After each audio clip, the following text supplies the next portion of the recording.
Rapat Kerja Kesehatan Daerah, Rakerkesda, kedua tahun 2024 dengan tema Aksi Bersama untuk Provinsi Papua Tengah Sehat, Strategi Efektif Percepatan Penurunan Stunting, Eliminasi Malaria dan Peningkatan Aksesibilitas Layanan Kesehatan, digelar Dinas Kesehatan Pengendalian Penduduk dan Keluarga Berencana Provinsi Papua Tengah pada 18 September 2024 yang dibuka Menteri Kesehatan Budi Gunadi Sadikin bersama PJ Gubernur Papua Tengah Ripka Haluk dan PJ Bupati Mimika Valentinus Sumito dengan penabuhan tifa. Giat tersebut sekaligus dirangkai dengan launching program eliminasi malaria melalui pemeriksaan darah dan obati serta pemantauan kepatuhan pengobatan sampai tuntas, Tempokas Tuntas, yang diinisiasi Dinas Kesehatan Kabupaten Mimika dalam upaya eliminasi malaria.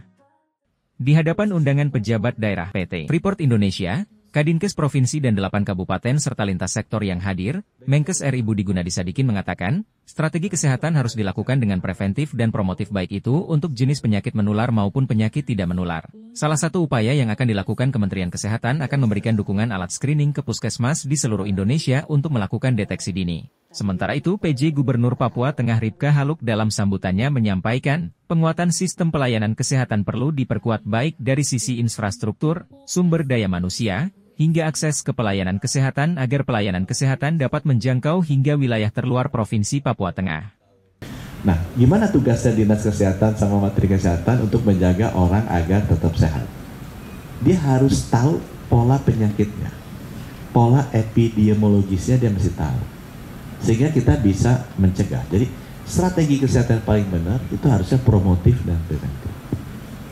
Ya. Kalau di sini nggak benar, ya kita mesti ke kuratif.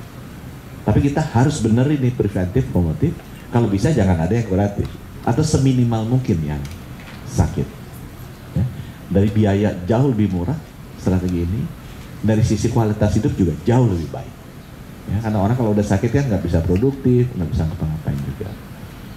Nah, harus tahu tuh Dinas Kesehatan penyakitnya paling banyak apa. Bupati, gubernur, wali kota mesti tahu.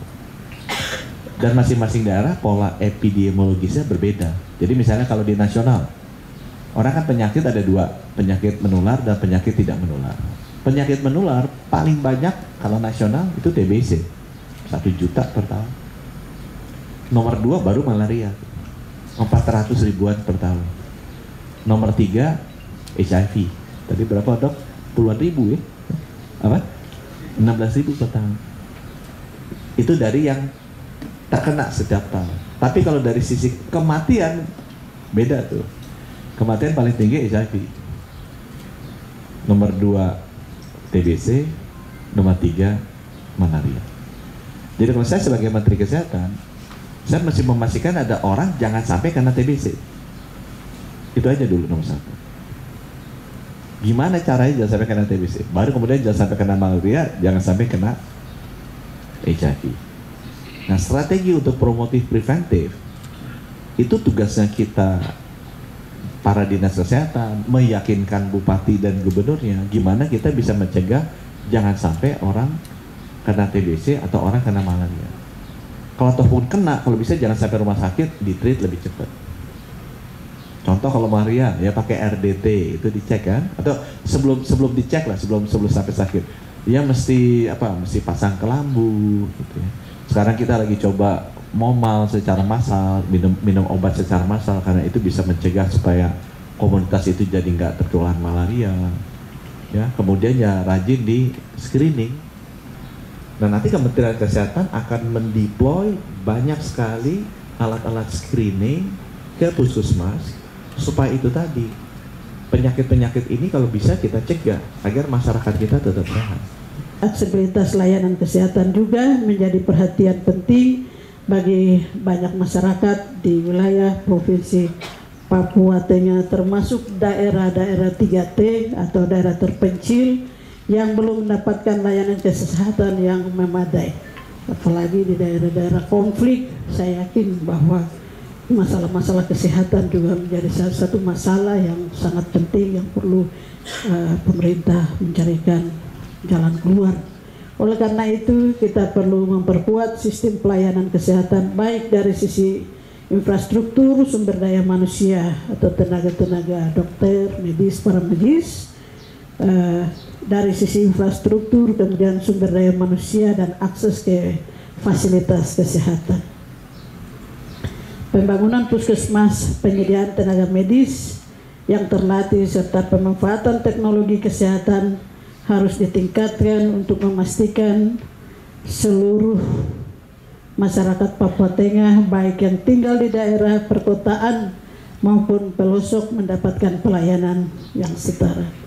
Kami di Provinsi Papua Tengah, Bapak Menteri, kami sudah mendapatkan UHC 2 kali berturut-turut penghargaannya, tapi yang tahun ini juara 1 secara nasional, utama dan pertama,